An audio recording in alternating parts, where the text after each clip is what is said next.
Kok kamu jadi marah-marah sih, Ta? Saya kan udah minta maaf. Saya cuman bercanda gak niat buat ngehina kamu, ucap Bagas.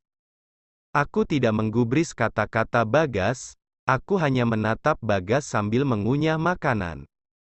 Ta, kok kamu nyebelin sih? Lirih Bagas. Bapak gak ngaca, bapak lebih nyebelin tahu, ucapku. Ponsel Bagas berbunyi. Sekilas aku melihat nama Lea tertera di layar ponsel Bagas. Bagas mengangkat teleponnya dan berdiri lalu pergi keluar restoran. Ta, Jumat ini jadwal saya ngapain aja? Tanya Bagas saat selesai menelpon. Pagi-pagi ada meeting sama anak pabrik, sorenya ada meeting sama Pak Guntur dari Hisashi Group diskusi masalah logistik. Aku membaca buku kecil berisi jadwal Bagas. Kamu beresin semuanya ya? Lea minta saya buat nemenin dia beli baju, ucap Bagas. Bukannya ada si Indra yang nemenin? Tanyaku. Lea katanya bakalan dapat penghargaan artis baru paling populer. Dia mau beli baju bagus, si Indra seleranya payah, ucap Bagas. Emangnya belanja sampai seharian gitu? Tanyaku. Setengah hari doang kok aku bolosnya, jawab Bagas. Aku menghela nafas kasar. Apapun yang aku katakan, Bagas akan tetap menemani Lea membeli baju. Udah abis kan makannya? Ayo pulang, ajak Bagas, kantor pusat Abimanyu Group. Aku menghela nafas saat melihat dokumen yang menggunung, padahal setiap hari aku sudah lembur untuk menyelesaikan semuanya. Bagas sama sekali tidak ada niatan untuk membantuku. Padahal setengah dokumen yang ada di mejaku ini adalah pekerjaan Bagas. Ta, malam ini ada acara gak? Tanya Bagas. Lembur, jawabku. Tar lagi ajalah dikerjainnya, temenin aku reuni, ucap Bagas. Saya kan gak satu sekolah sama bapak, ngapain nemenin bapak reuni? Tanyaku. Bukan reuni sekolah, ini acara yang diadain untuk pengusaha-pengusaha muda, di sana kita bisa nambah jaringan, jelas Bagas. Terus saya ngapain di sana? Tanyaku. Kamu datang sebagai sekretaris saya lah, kamu nanti jawab pertanyaan kalau ada yang nanya masalah Abimanyu Group, jawab Bagas. Gak usah datang aja Pak, ucapku malas. Sebenarnya saya juga malas, cuma ayah nyuruh ke sana, biar orang-orang tahu saya calon penerus Abimanyu Group, lirih Bagas. Acaranya ngapain aja emang Pak? Tanyaku. Makan, sama ngobrol santai aja kok. Banyakan dari kita emang satu sekolah dulu, jadi bisa dibilang reuni juga, jawab Bagas. Iya, nanti saya temenin, ucapku. Aku tidak menyangka acaranya akan seheboh ini. Acara reuni ini dilaksanakan di sebuah hotel bintang 5, semua orang berpakaian mewah dan berkelas. Bapak kenapa gak bilang acaranya heboh kayak gini, bisikku pada Bagas. Memangnya kenapa? Tanya Bagas. Ini saya salah kostum, jawabku. Aku hanya memakai rok span di bawah lutut, kemeja putih dan blazer warna hitam. Emang kalau saya kasih tahu, kamu bakalan pakai baju apa? Ledek Bagas. Saya punya banyak gaun pesta Pak. Pak Johan sering beliin saya karena saya sering menemani beliau di acara pesta, jawabku. Ya udah sih, kamu juga di sini jadi sekretaris saya, bukan jadi tamu undangan, cibir Bagas. Setiap Bagas mengobrol dengan seseorang, aku selalu sigap memberikan kartu nama dan menjelaskan bisnis atau peluang yang mungkin saja bisa terjalin kerjasama. Sebenarnya aku senang diajak Bagas menghadiri acara ini. Di sini para pengusaha bisa benar-benar mencari peluang kerjasama. Pantas saja Bagas mengajakku. Aku sudah mengantongi cukup banyak kartu nama tamu-tamu di sini dan kartu namaku pun sudah banyak yang aku sebar. Semoga saja mereka tertarik dengan kerjasama yang aku tawarkan. Hei bro, seorang pria menepuk bahu Bagas. Hei Vi, lama gak ketemu, apa kabar? Tanya Bagas. Baik, itu ada si Markus sama si Alvin. Raffi melambaikan tangan pada Markus dan Raffi. Bagas bersalaman dengan Raffi, Markus dan Alvin. Raffi, Markus dan Alvin masing-masing menggandeng wanita cantik berpakaian seksi. Mereka bisa nafas gak sih pakai baju ngetat gitu? Batinku. Ini siapa? Tanya Markus. Menunjuk ke arahku. Sekretaris gue, jawab Bagas. Aku mengangguk sopan kepada Markus. Kayaknya sekretaris beneran deh, kekeh Raffi. Lah dikira gue sekretaris jadi-jadian, batinku. Ini juga sekretaris gue, sekretaris plus-plus tapinya, Markus mencolek dagu wanita cantik di sampingnya. Wah gak bener ini, oknum-oknum kayak gini nih yang bikin citra sekretaris cewek jadi minus, cibirku dalam hati. Jangan samain si Bagas sama otak mesum kayak elu, ucap Dani yang entah datang dari mana. Alah, elu juga kepaksa kan punya sekretaris cowok gegara bokap lu takut lu nidurin sekretaris lu, kalau lu punya sekretaris cewek, keke Alvin. Sialan lu, Dani meninju pelan lengan Raffi. Lu ngirikan sama gue. Kalau gue lagi sumpek di kantor gue bisa main bola. Markus meremas payudara sekretarisnya. Sekretarisnya hanya meringis dan memukul manja lengan Markus. Demi saus tartar kalau bos gue kurang ajar kayak gitu. Udah gue smackdown ampe sekarat kayaknya, di tempat umum aja si Markus bisa lecehin sekretarisnya sampai kayak gitu, apalagi kalau di tempat sepi. Jujur saja aku risih dengan mereka, ingin rasanya aku merobek-robek mulut mereka dan mematahkan tangan si Markus. Pak, saya izin ke toilet dulu, ucapku. Bagas hanya menganggukkan kepalanya.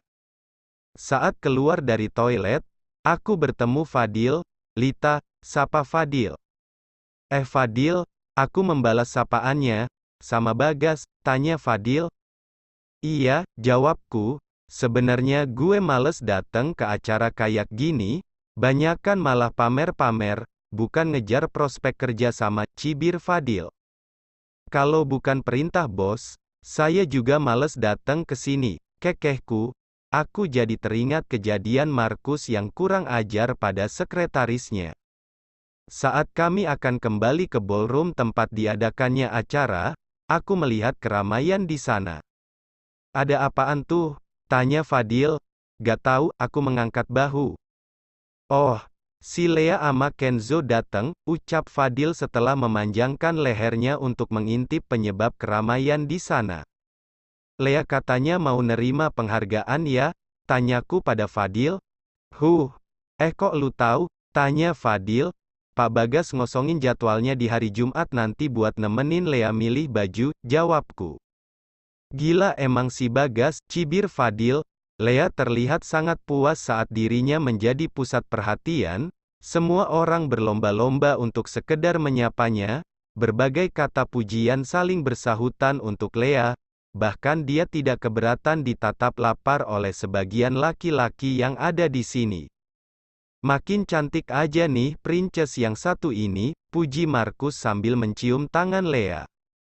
Bisa aja deh, Lea tersipu malu. Tumben si Kenzo datang, ucap Alvin.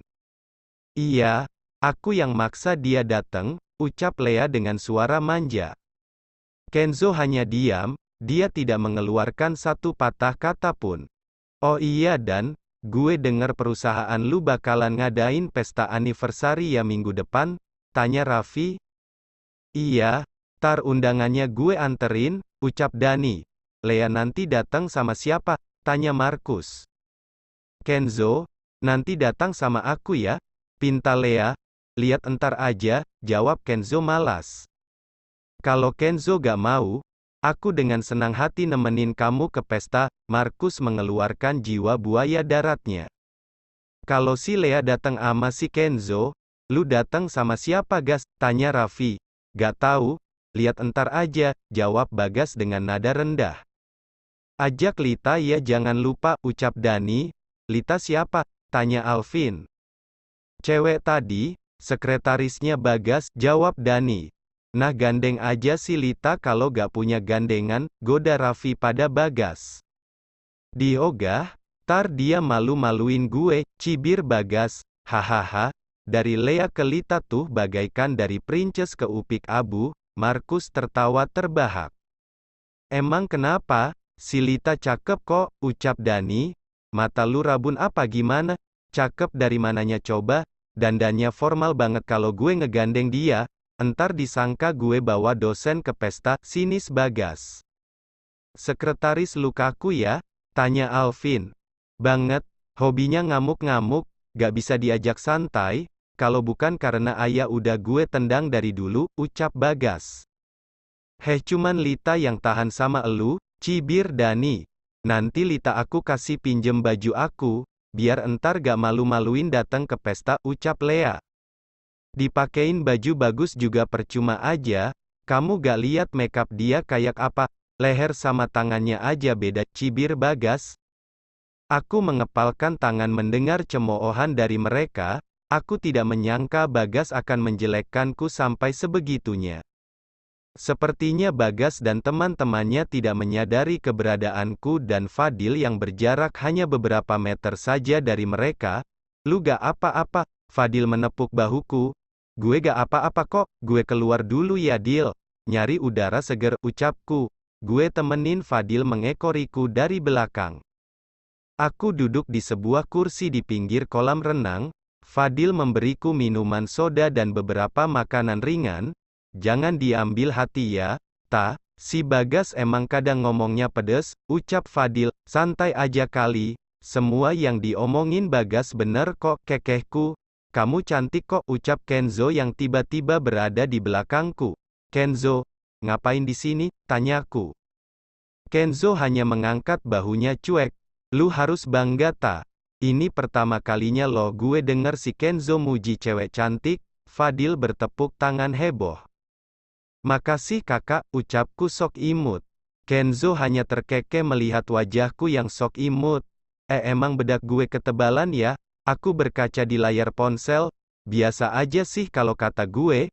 Cuman kulit lu kuning langsat. Jangan pakai bedak warna putih gitu, ucap Fadil. Sebenarnya gue males pakai make up ke kantor. Tapi ya gimana? Bagian resepsionis sama sekretaris itu wajib pakai make up, lirihku. Pernah ikut beauty class? Tanya Kenzo. Pernah dulu, cuman gak bakat aku tuh, aku menghela nafas panjang. Gak apa-apa, be yourself aja, gak usah dengerin kata orang, yang penting pede, ucap Fadil, kamu dandan kayak gini juga. Cantik menurut aku, ucap Kenzo. Setuju. Udah 2 kali lo si Kenzo nyebut lo cantik goda Fadil. Kenzo, aku kasih goceng entar kalau sekali lagi bilang aku cantik, kekehku. Tapi si Bagas kok kayaknya benci banget sama elu, tanya Fadil. Kemarin dia udah mendeklarasikan diri, bilang kalau gue musuhnya dia, lirihku. Gimana ceritanya? Tanya Fadil. Gue tahu, dia gak mau ngambil alih Abimanyu Group karena dia lagi ngerintis aplikasi gamenya. Bagas nyuruh gue mundur dan berhenti ngajarin dia tentang Abimanyu Group, jawabku. Terus, tanya Kenzo. Gue nolak lah, gue udah ada perjanjian juga sama Pak Johan buat ngajarin dia jadi CEO yang baik.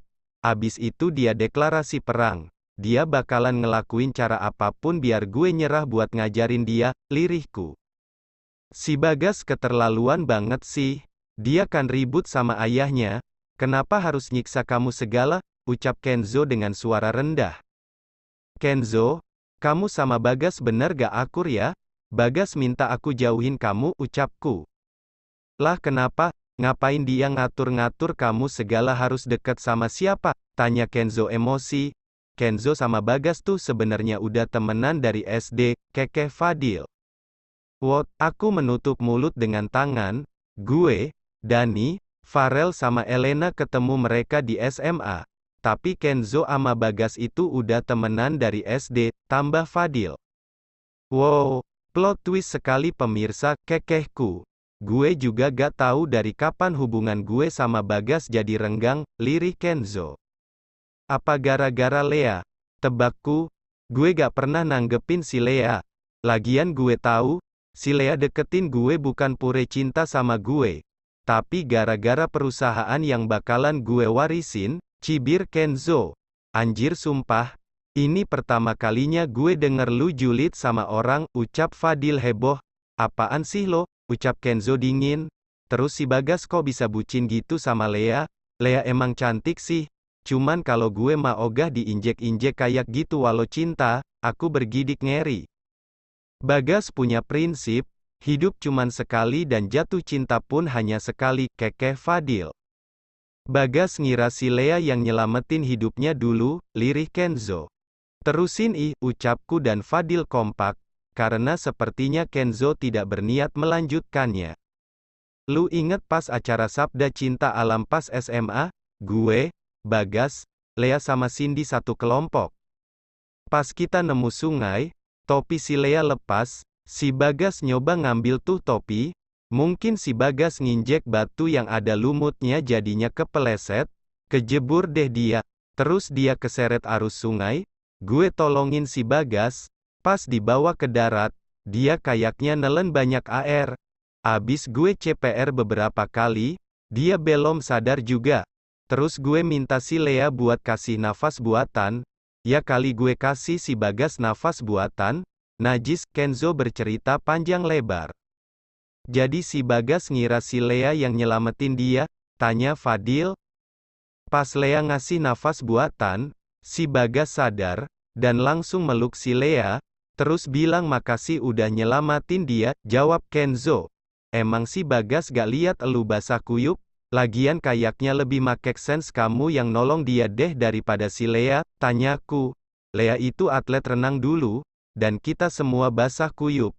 Karena semua turun ke sungai buat bantu narik badan si Bagas, jawab Kenzo. Si Lea gak ngasih tahu kalau sebenarnya elu yang nyelamatin si Bagas, tanya Fadil. Kenzo hanya mengangkat bahu. Berarti harusnya si Bagas bucin ama si Kenzo. Aku tertawa terbahak bersama Fadil. Najis, ucap Kenzo. Sekarang gue paham kenapa si Bagas bilang bakalan jagain si Lea apapun yang terjadi.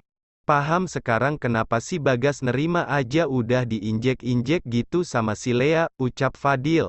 Harusnya lu kasih tahu si Bagas kejadian yang sebenarnya kayak apa, biar gak sampai kejebak gitu sama Lea, protesku pada Kenzo. Dia gak bakalan dengerin gue.